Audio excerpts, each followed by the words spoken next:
Bonjour à toutes, bonjour à tous. C'est Nicole de l'association Rosée d'Espoir.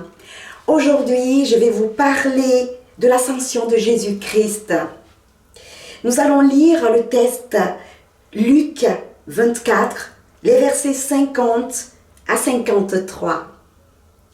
Tout d'abord, Luc a écrit 2 livres à l'intention de Théophile. Je ne sais pas qui est Théophile, je suis désolée, mais Théophile signifie ami de Dieu. Alors, ami de Dieu, ces lettres, c'est aussi pour vous aujourd'hui. Oui, l'ascension de Jésus-Christ. Jésus-Christ est monté au ciel alors qu'il était en train de bénir ses apôtres. Et aujourd'hui, je voudrais que nous puissions nous remettre dans ce contexte où Jésus-Christ est au milieu, non pas des apôtres, mais de vous et moi.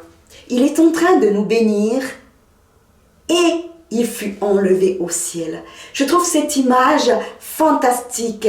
Cette image me fascine. Jésus est en train de nous bénir et tout à coup, il fut enlevé au ciel.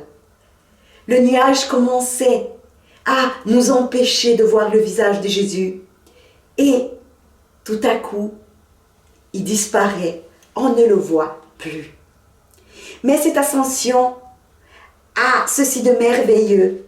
C'est que Jésus, avant de monter au ciel, il nous a promis de nous envoyer la puissance du Saint-Esprit, cette force suprême pour nous soutenir, pour nous guider et pour faire des choses que nous ne pouvons pas réaliser par notre propre force. Je vous donne dans la lecture Luc 24, les versets 50 à 53. Ascension de Jésus-Christ. Il les conduisit jusque vers Béthanie, et ayant levé les mains, il les bénit. Pendant qu'il les bénissait, il se sépara d'eux. Il fut enlevé au ciel. Pour eux, après l'avoir adoré, ils retournèrent à Jérusalem avec une grande joie. Et ils étaient continuellement dans le temple, louant et bénissant Dieu. Je trouve merveilleux ce texte. Ce texte me remplit de joie. Il dit au verset 22, « Pour eux, après l'avoir adoré, ils retournèrent à Jérusalem. » Savez-vous pourquoi les disciples sont retournés à Jérusalem? Rappelez-vous du livre d'Actes, Acte 1, verset 4, où Jésus donne cette recommandation à ses disciples de rester à Jérusalem. Il leur dit testo, ne vous éloignez pas de Jérusalem. Restez dans la ville sainte jusqu'à ce que vous soyez revêtus, jusqu'à ce que vous soyez revêtus de la puissance d'en haut. C'est la recommandation que Dieu avait donnée aux disciples avant sa montée au ciel. Cette recommandation est pour nous aujourd'hui, mes amis. Nous sommes en train de visualiser, d'admirer Jésus qui monte au ciel. Avant cette montée, il nous a bénis. Et il nous a encore promis. Il nous a fait cette promesse de nous envoyer la puissance du Saint-Esprit. Oh, ce Jésus merveilleux, ce Jésus tellement aimant, ce Jésus fortement attentionné vis-à-vis de nous m'éblouit. Ça m'éblouit parce que il est juste merveilleux. Je n'ai pas d'autre mot. Il est juste merveilleux ce Jésus. Il est en train de nous bénir et tout à coup, il fut enlevé au ciel. À ce moment-là, mes amis, le ciel s'ouvre et distille une rosée bienfaisante pour nous, une rosée rafraîchissante pour nous. Oui, Jésus nous l'a promis, le Saint-Esprit sera avec nous. Seigneur, je te dis merci pour ce Saint-Esprit. Les apôtres sont retournés à Jérusalem, ils ont obéi à Jésus. Puissions-nous aujourd'hui aussi, nous aussi, obéir à la parole de Dieu. Quand nous sommes en train de méditer, Dieu nous parle. Comment savons-nous que Dieu nous parle? Quand ces révélations sont accompagnées de paix dans notre cœur. Car la paix vient de Dieu. Nous devons faire la volonté de Dieu. Nous devons obéir à la parole de Dieu comme l'ont fait les apôtres. Car c'est à nous que le message de Dieu s'adresse aujourd'hui, mes amis. Cette révélation, elle est merveilleuse, elle me réjouit le cœur. Ce chant que Dieu nous a promis, la venue du Saint-Esprit.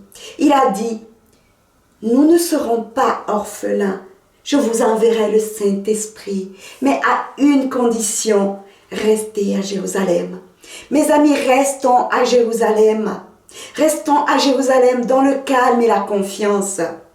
Restons à Jérusalem dans la confiance, car Jésus-Christ accomplira ses promesses. Mais restons à Jérusalem. Jérusalem symbolise le temple sacré, l'alliance que Jésus a conclue avec nous. Restons connectés à Dieu avec sa parole. Prenons l'exemple de ces apôtres. Cette obéissance est quelque chose de merveilleux. Jésus aime des enfants obéissants. Puissions-nous l'être aujourd'hui comme l'ont été les apôtres. Restons à Jérusalem, mes amis, pour que nous soyons revêtus de la puissance du Saint-Esprit. C'est le message que Jésus nous apporte encore aujourd'hui. Pourquoi Jésus-Christ a tant envie que nous soyons recouverts du Saint-Esprit? Car il sait que nous aurons à affronter des choses qui seront beaucoup plus forts que nous. Il sait par où nous allons passer. Il sait que ça sera difficile. Il sait que des moments d'épreuve surgiront dans nos vies. Mais il nous garantit, Jésus, le Saint-Esprit, cette puissance qui est au-dessus de tout, cette puissance qui peut nous protéger, cette puissance qui peut débloquer ce que nous ne pouvons pas débloquer. Ces situations difficiles, ces situations qui nous amèneront jusqu'à l'épuisement. Jésus-Christ sait que le Saint-Esprit a la clé pour nous affranchir, a la clé pour nous donner la paix alors que nous serons au milieu de tourments. Merci Seigneur Jésus-Christ pour la venue du Saint-Esprit, pour les personnes qui vont m'écouter et pour moi-même. Que vous et vos familles soyez remplis de la puissance du Saint-Esprit. Alors mes amis, restons à Jérusalem, restons dans l'alliance que Jésus a conclue avec nous pour que, ensemble, nous puissions rentrer dans le plan merveilleux de Dieu pour nous. Restez bénis. Merci beaucoup.